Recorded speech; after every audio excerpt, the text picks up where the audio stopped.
आप सबको पता है कि अल्लाह ताला ने हमें मुसलमान बनाया और हमें उन लोगों में से रखा जिनके दिलों में सहाबा इकराम रिज़वानुल्लाहि अलैहिम अजमाइन का भी बेहद प्यार है और नबी अलैहिस्सलातु वस्सलाम की अहले बैत का भी बेहद प्यार है। यही दुआ है कि अल्लाह करीम हमारे दिलों में अहले बैत इकराम सहाबा इकराम रिज़वानुल्लाहि अलैहिम अजमाइन का प्यार ऐसे ही रखे। कुछ लोगों ने सहाबा इकराम की मोहब्बत के बहाने अहले बैत के बारे में बातें की। कुछ अहले बैत के मोहब्बत का दावा करते हुए सहाबा के बारे में अपनी ज़बानें दराज करते हैं। आज चूँकि मगरिब से 13 रजबुल मुरज्जब शुरू हो चुकी है तो मशहूर ये है कि 13 रजब को हज़रत मौला कायनात हज़रत अलीउल मुर्तज़ा शेर खुदा कर्रमल्लाहु वजहुल करीम की विलादत बासआदत का दिन है। हज़रत अली रज़ी अल्लाह ताला अन्हु को अल्लाह ने बहुत शाने, बहुत मुकाम, बहुत इल्म से नवाजा।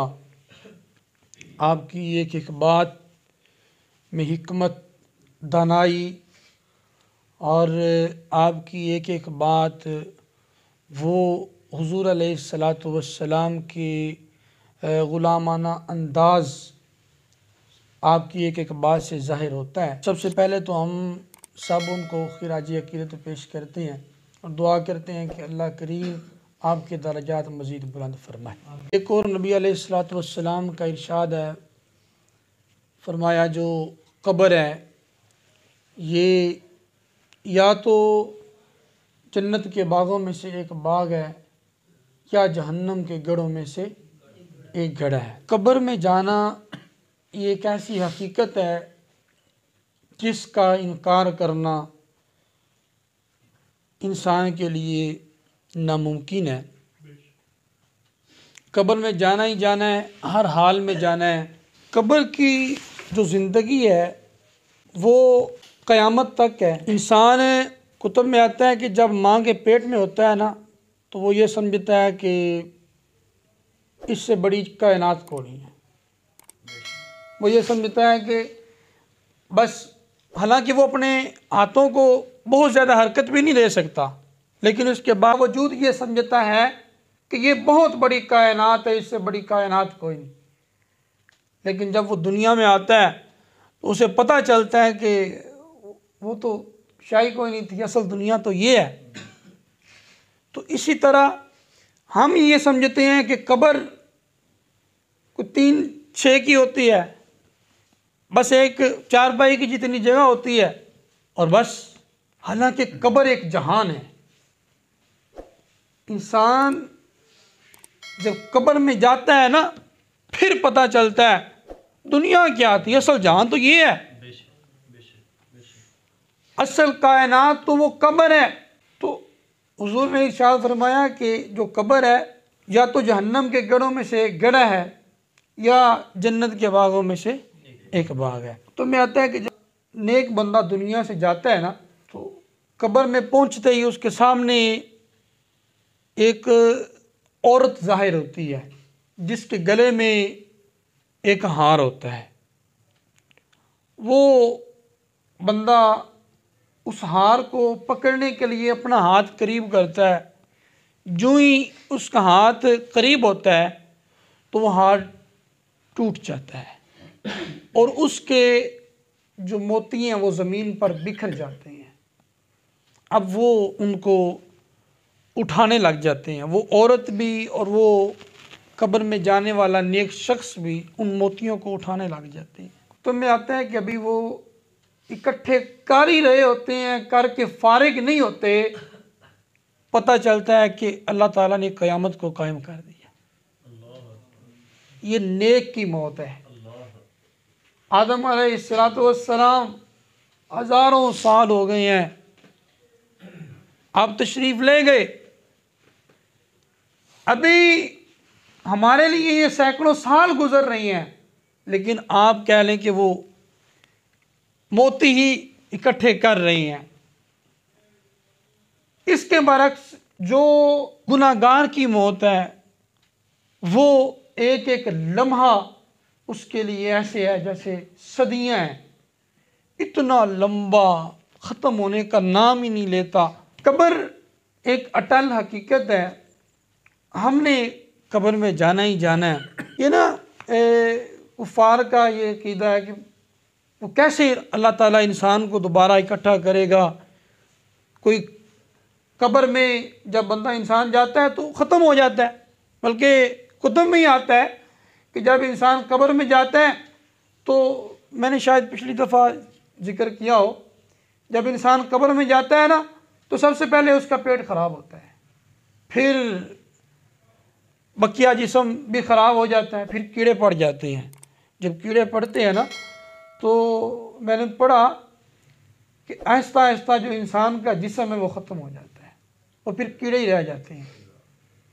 अब क्या होता है, अब वो जो ताकतवर कीड़े हैं वो कमज़ोर कीड़ों को खाना शुरू कर देते हैं। ताकतवर कीड़े कमज़ोर कीड़ों को खा रहे हैं, ताकतवर कीड़े कमज़ोरों को खा रहे हैं। आखिर में 2 कीड़े रह जाएंगे, फिर उनमें से जो ताकतवर कीड़ा होगा वो कमज़ोर को खा जाएगा। बस ये इंसान की ये इंसान की अकड़ है, ये इंसान का तकब्बुर है, ये इंसान ने ख़त्म हो जाना है, मिट जाएगा। तो आखिरत की जो ज़िंदगी है ये एक अटल हकीकत है, इंसान ने जाना ही जाना है, मरना ही मरना है। उस अल्लाह ने हमें पैदा किया है, हम कब्र में जाकर मरें, हमें कब्र नसीब हो या हम एक्सीडेंट में इस तरह मर जाए इंसान कि उसकी कुछ ज़र्रे ज़मीन से ही मिल जाए, या इंसान ऊपर कहीं जाके उसकी मौत वाक़ई हो जाए, या पानी में गिर जाए, जहाँ भी जाकर इंसान मरेगा अल्लाह इस चीज़ पर कादिर है कि उसने इंसान को क़यामत वाले दिन इंसान की शक्ल में उठा ही लेना है। एक अगर हम ज़ुबान पर ही गौर कर लें तो एक ये गोश्त का लोथड़ा है जिससे हम बोल रहे हैं, इतना बड़ा हाथ है, इसके मुकाबले में ज़ुबान छोटी है, लेकिन उसके बावजूद आप जो मर्ज़ी हाथ से करवा लें, हाथ बोलेगा नहीं। इतना बड़ा जिस्म है, आप जो मर्ज़ी जिस्म से करवा लें, जिस्म बोलेगा नहीं, बोलेगी ज़ुबान। और फिर आप ये देखें, मैंने पढ़ा कि ज़ुबान के 4000 पट्टे हैं और फिर ज़ुबान में 3 जायके हैं। ज़ुबान के शुरू में आप डॉक्टर्स के मुताबिक ज़ुबान के शुरू वाला जो हिस्सा है ये नमकीन हिस्से को चखता है और फिर ये पूरे मुंह में फैल जाता है।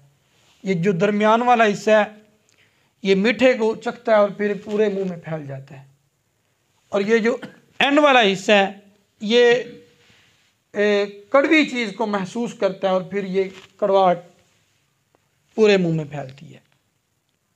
पूरा एक ज़ुबान है, बोलती भी है, इसमें इतने ज़्यादा उसने फंक्शंस भी रख दिए हैं।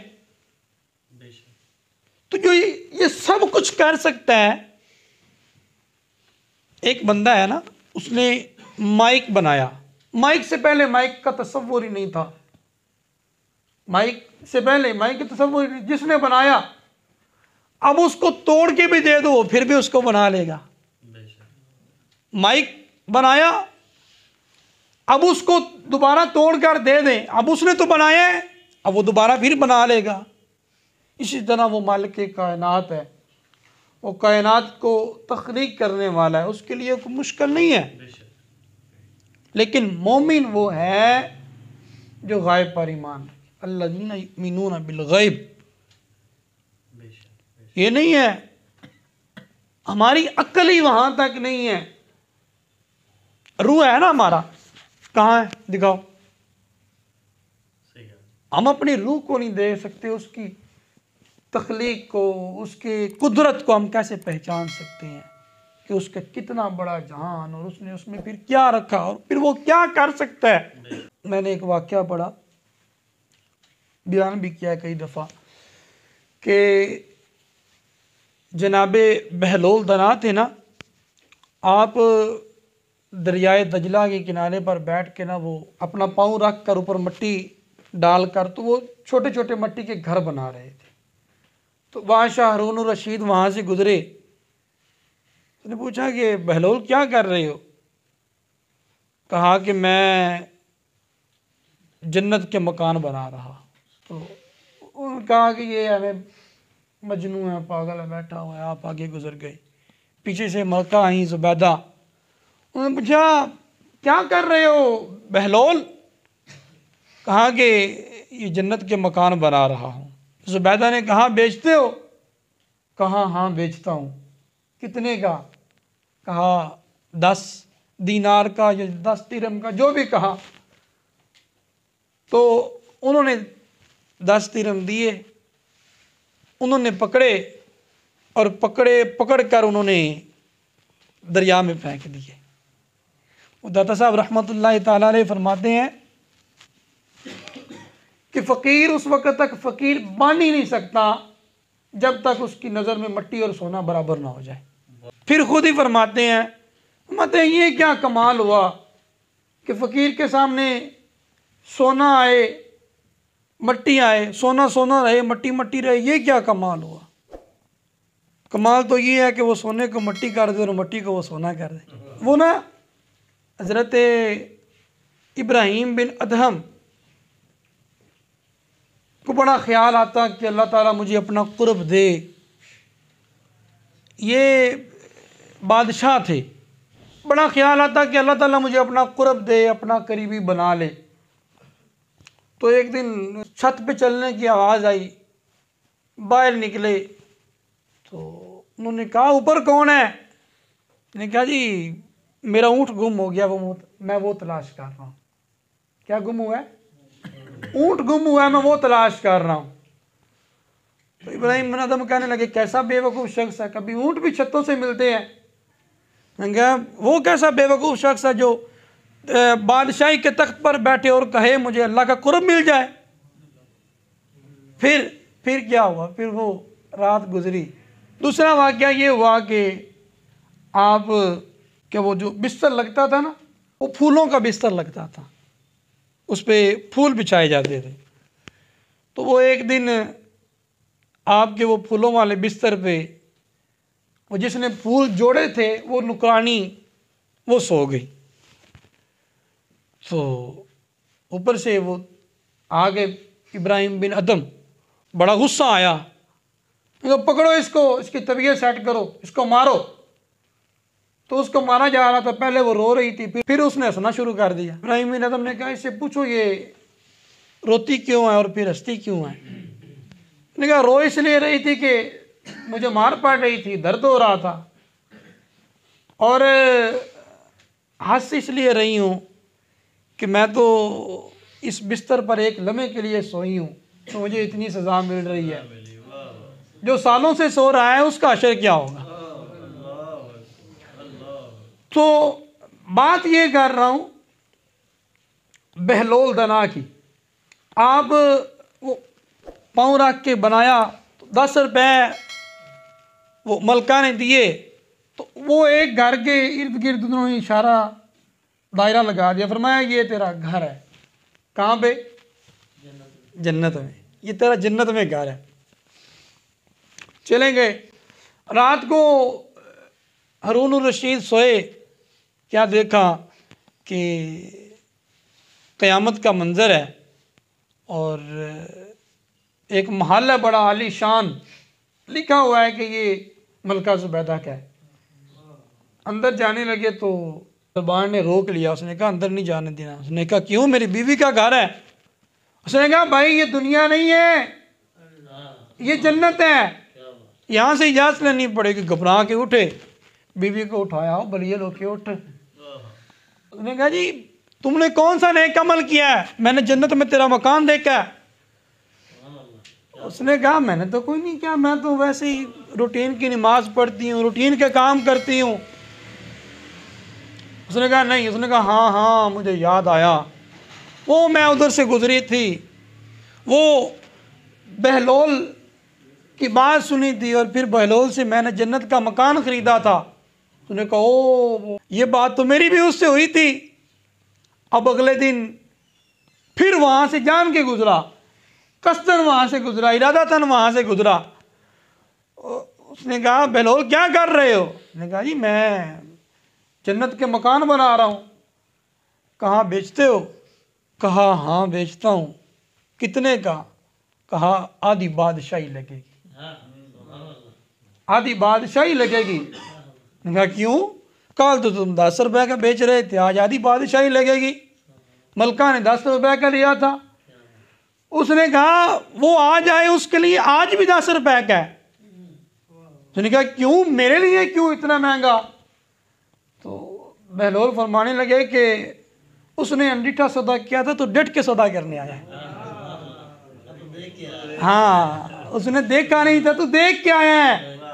तो मोमिन क्या है? अल्लज़ीना युमिनूना बिल गैब, गैब पर ईमान रखना ये मोमिन के लिए है। तो मेरे भाइयों बात मैं ये कर रहा हूँ कि हमने दुनिया से जाना है, दुनिया को छोड़ना है, चले जाना है। सिर्फ फ़िक्र की बात है, वाक़यात सुनाकर सिर्फ कानों के चस्के पूरा करना मुराद नहीं है, बल्कि मुराद ये है मेरी इस्लाह हो जाए, आपकी इस्लाह हो जाए। क्योंकि मैं ना जब भी बयान करता हूँ ना, तो ख़ास तौर पे जब तैयारी करता हूँ, बयान करता हूँ, तो ये कैफियत होती है, अभी तक नहीं अता हुई, अल्लाह ने अता की तो बाद की बात है। लेकिन जब मुताला करता हूँ तो मुताला करते हुए मुझसे अपने आप पे काबू नहीं रखा जाता। ऐसी बातें होती है कि मैं किताब बंद करके कई कई टाइम रोता हूँ। लेकिन ये एक कैफियत होती है, अभी पब्लिक की वो कैफियत अल्लाह ने मुझे अता नहीं की। लेकिन बयान दिल से है, बात दिल से है। कभी ये नहीं कहा, नहीं मेरा ये मकसद होता कि मैं कोई लंबी लंबी बातें करूं और लोग कहें कारी साहब ने बड़ा अच्छा बयान किया, बड़ी बात है, माशाल्लाह जज़ाकल्लाह। नहीं, बात ये है कि बात की है उस पर कोई अमल कर ले, बस इतना सा मकसद है, इतनी सी आरजू है। एक बंदा था, बाज़ार से लेने गया मज़दूर। वो आपने देखा होगा कि बड़े शहरों में ना चौकों चौराहों में वो मज़दूर चले जाते हैं, मिस्त्री चले जाते हैं, तो वहाँ पे लोग मज़दूर लेने के लिए जाते हैं।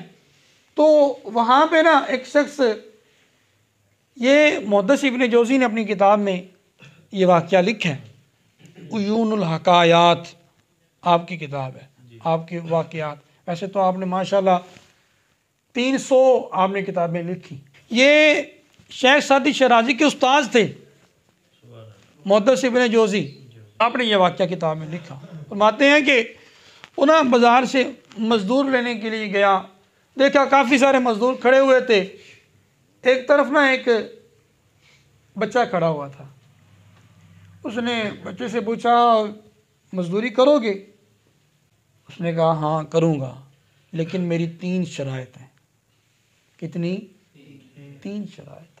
उसने कहा अजीब बंदे हो, शराइत तो काम करवाने वाले लगाते हैं ना, करने वाले शराइत तो नहीं लगाते, बता तेरी शराइत क्या है? कहता है कि मेरी पहली शर्त ये है कि लोग 4 दिरहम मजदूरी लेते हैं, मैं तुझसे 3 दिरहम मजदूरी लूँगा। उसने कहा ये शर्त तो वारे की है। फिर उसने कहा दूसरी शर्त बता। उसने कहा मेरी दूसरी शर्त ये है कि जब नमाज का टाइम होगा ना, मैं काम जहाँ पे होगा ना वहीं पे छोड़ दूँगा, उठकर मैं नमाज अदा करूँगा। तीसरी बात कहा, तीसरी बात ये है कि मैं काम करूँगा, आपके सवालों के जवाब नहीं दूँगा, काम करूँगा, सवालों के जवाब नहीं दूँगा। उसने कहा ठीक है मुझे मंजूर है, चलो। वो कहता है मैं बच्चे को घर ले गया। बच्चे ने कहते चंद घंटों में, थोड़ी देर में इतना काम कर लिया जो एक मजदूर सारे दिन में करता था उसने थोड़े टाइम में वो कर लिया। काम और था, मैंने कहा करो, वो काम करता रहा। ज़ोहर की नमाज का वक़्त हुआ, मुअज्जिन ने अजान दी, अल्लाहु अकबर अल्लाहु अकबर। बच्चा काम छोड़ के जाने लगा। उसका बेटा कहता कि ये बुनियाद से थोड़ी मट्टी निकाल दो, फिर नमाज पढ़ने के लिए जाना। उसने कहा चुप कर जा, मेरी तेरे वालिद से बात हुई थी कि जब नमाज का वक़्त होगा मैं जहाँ पे काम होगा काम छोड़ दूंगा, मैं जाकर नमाज अदा करूँगा। उसने कहा ठीक है जाओ। नमाज अदा करके वो बच्चा वापस आया, वो खुद आ गया बंदा। उसने कहा बच्चे तुमने इतना अच्छा काम किया, पानी भी नहीं पिया और काम भी बड़ा अच्छा कर रहे हो, अब खाने का वक़्त है, खाना खा लो। उसने पता क्या जवाब दिया? उसने कहा मैं खाना नहीं खाऊंगा क्योंकि मेरा रोज़ा है, रोज़ा है। अब तवज्जो कीजिएगा मेरी बात पे। बच्चे हैं, मजदूरी करता है, नमाज पढ़ता है और मजदूरी जिस दिन कर रहा है उस दिन उसने रोज़ा भी रखा हुआ है।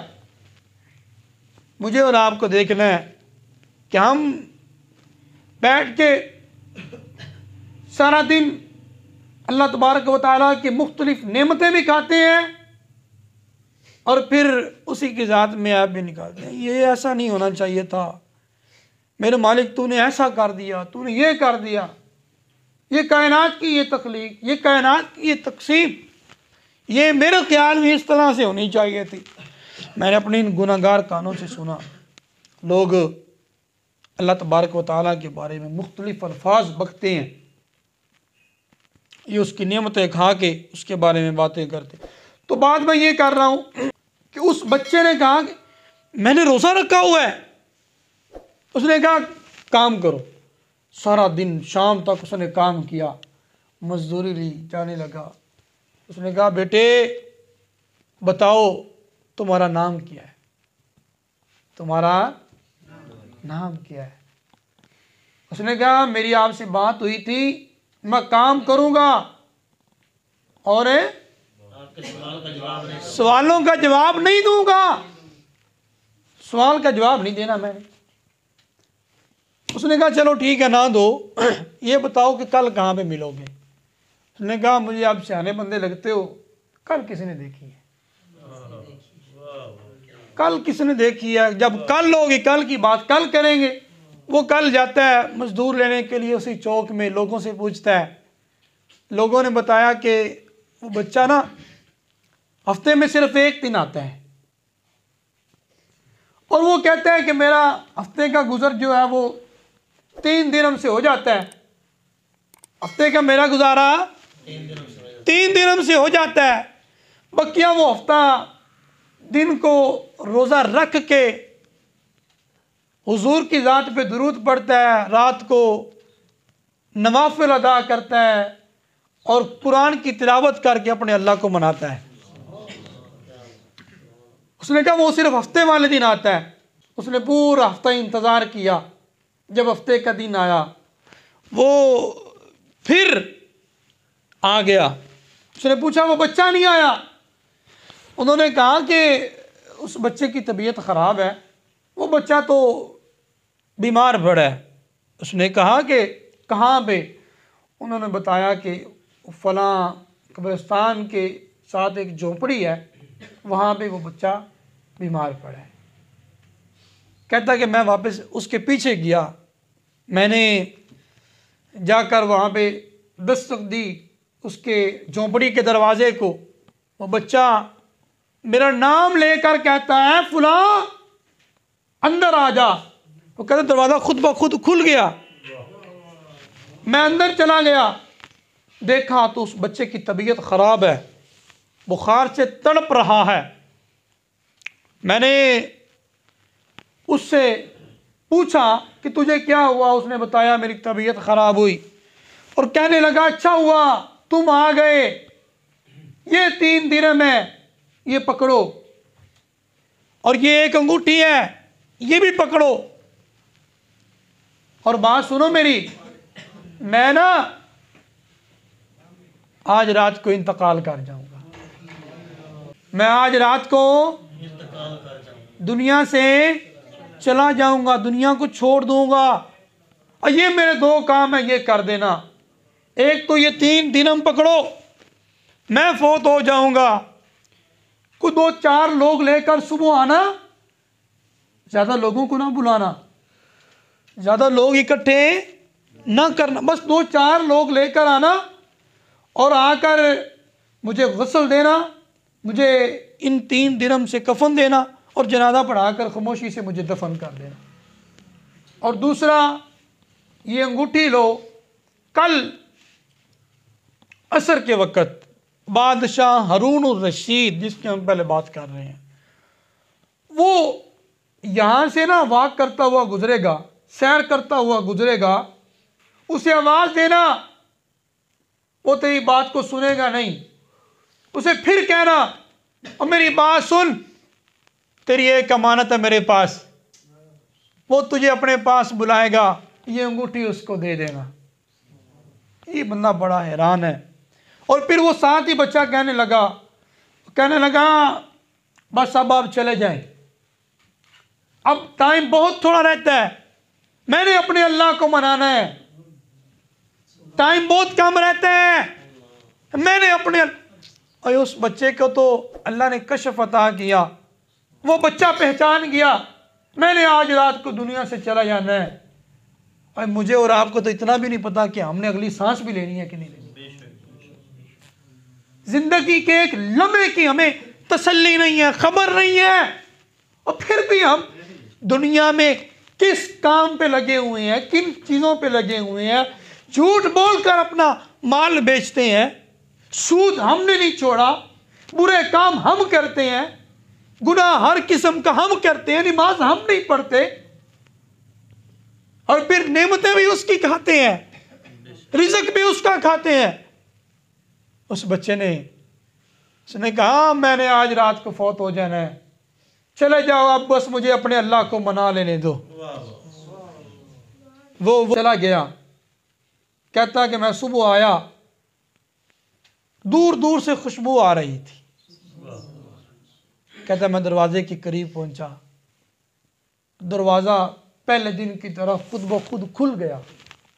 कहता मैंने उसका चेहरा देखा, मुझे ऐसे लगा कि जैसे ना अभी अभी हुजूर का दीदार करके सोया, अभी अभी उसने चेहरा मुस्तफ़ा देखा। कहते कि हमने उसे उठाया, कफन दफन करके हमने उसको कब्र में डाल दिया। असर का वक़्त हुआ, जब असर का वक़्त हुआ ना, तो वो बादशाह हारून रशीद, खलीफा हारून रशीद वहाँ से वहाँ करता हुआ, सैर करता हुआ गुजरा। मैंने उसे आवाज़ दी, हारून रशीद बात सुन, उसने बात न सुनी। फिर मैंने उसे कहा, मैंने कहा तेरी एक अमानत थी मेरे पास, मेरी बात सुन। उसने मुझे अपने पास बुलवाया, मुझे बताया, कहा, पूछा क्या अमानत है, दो। तो मैंने उसे अंगूठी दी। उसने अंगूठी को देखा और देखकर उसने रोना शुरू कर दिया, इतना रोया कि जिसकी हद नहीं है। मुझे कहने लगा मुझे उस बच्चे की कब्र पे ले चलो। कहता कि वो बादशाह हारून रशीद उसकी कब्र पे जाता है, कब्र पे जाकर उस पे उसकी मट्टी उठाकर कभी अपने सर पे डालता है, कभी क्या, अपने हर तरह के वो अपना इजहार करता है अपनी मोहब्बत का। कहता मैंने उसे पूछा, मैंने कहा बादशाह बता तो सही ये बच्चा था कौन? ना उस बच्चे ने मुझे कोई बात की, ना तू कुछ बताता है, बताना वो बच्चा कौन था। उसने कहा ये जो फौत होने वाला बच्चा था ना, ये कोई और नहीं था, ये मेरा अपना बेटा था।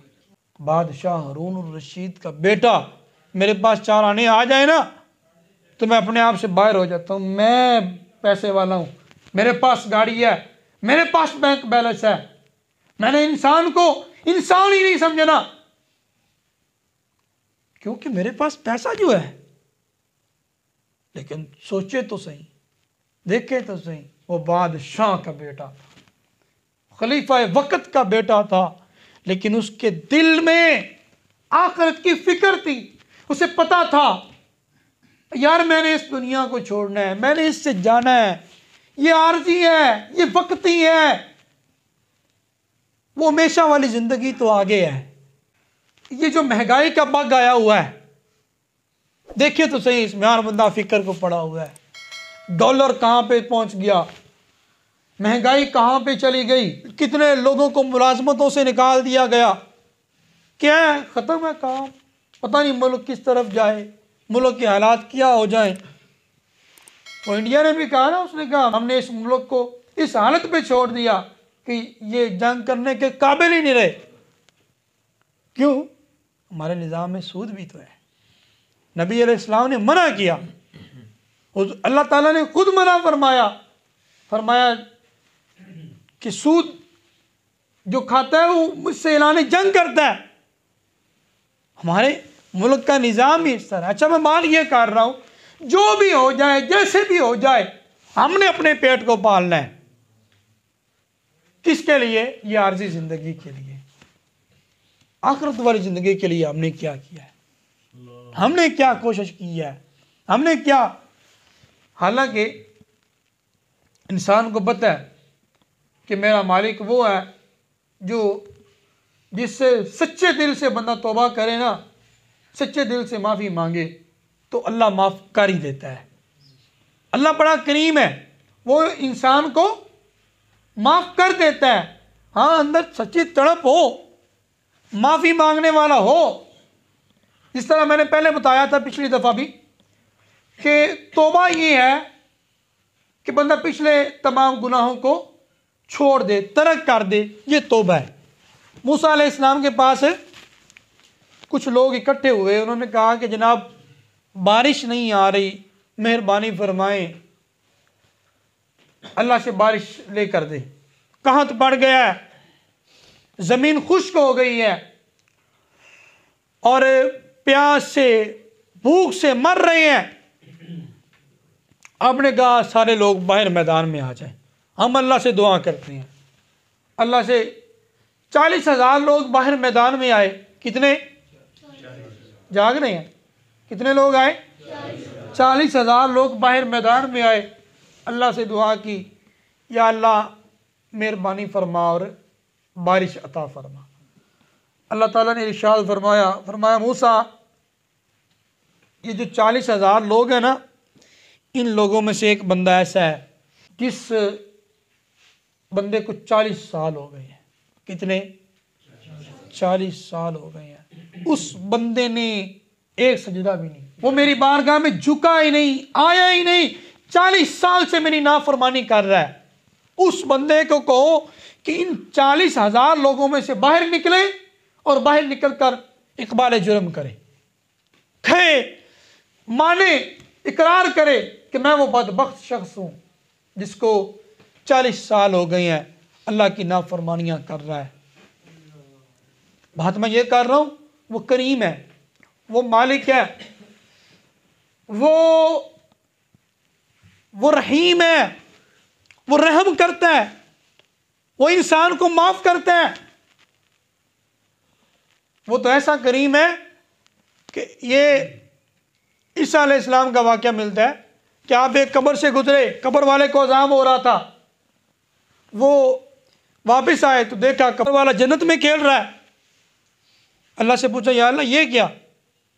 फरमाया कि ऐसा, जब ये बंदा फौत हुआ था ना, तो ये अपनी बीवी की गोद में एक बच्चा छोड़ गया था। अब वो बच्चा बड़ा हुआ, इसकी बीवी ने उस बच्चे को कारी साहब के पास छोड़ा। कारी साहब ने उसको सिखाया, पढ़ो बिस्मिल्लाहिर्रहमानिर्रहीम। वो बच्चा, वो ज़मीन के ऊपर इसका बेटा मुझे रहमान और रहीम कहता है, और मुझे हया आती है कि मैं उसके बाप को ज़मीन के नीचे अज़ाब दूँ। वो ऐसा करीम है, वो ऐसी शान वाला है। तो कहा उसको कहो बाहर निकले, इकबाल जुर्म करे। अब उस बंदे को पता था कि हूँ मैं ही। जो बंदा होता है ना, जिस बंदे के अंदर ऐब होता है, वो समझ जाता है मेरे बारे में बात की जा रही है, मैं हूँ जिसको कहा जा रहा है। अब उस बंदे ने कहा, या अल्लाह तू मुझे जानता है, मैं ऐसा हूँ, ये 40,000 लोग हैं, मुझे इन लोगों के सामने शर्मिंदा ना कर, मैं तो चलने के काबिल नहीं रहूंगा। या अल्लाह मैं तुझसे वादा करता हूं, आज के बाद मैं गुनाह नहीं करूंगा, आज के बाद मैं तेरे हर हुक्म को मानूंगा मालिक, लेकिन आज करम फरमा दे, आज मेहरबानी फरमा दे, आज इज्जत रख ले। अभी उसने ये बात ही की, अल्लाह करीम ने करम फरमाया, उसी वक्त बारिश बरसना शुरू हो गई। लोग बड़े हैरान हुए। लोगों ने कहा, मूसा आपने तो कहा था कि बंदा बाहर निकलेगा फिर बारिश आएगी, बंदा बाहर निकला को नहीं, इकबाल जुर्म किसी ने किया को नहीं, ये बारिश आ रही है। मूसा अलैहिस्सलाम ने कहा, या अल्लाह ये क्या माजरा है। अल्लाह ताला ने फरमाया, मूसा उस बंदे ने दिल ही दिल में मुझसे माफ़ी मांग ली थी, मुझे हया आ गई, मैंने करम नवाजी करके बारिश अता फरमा दी।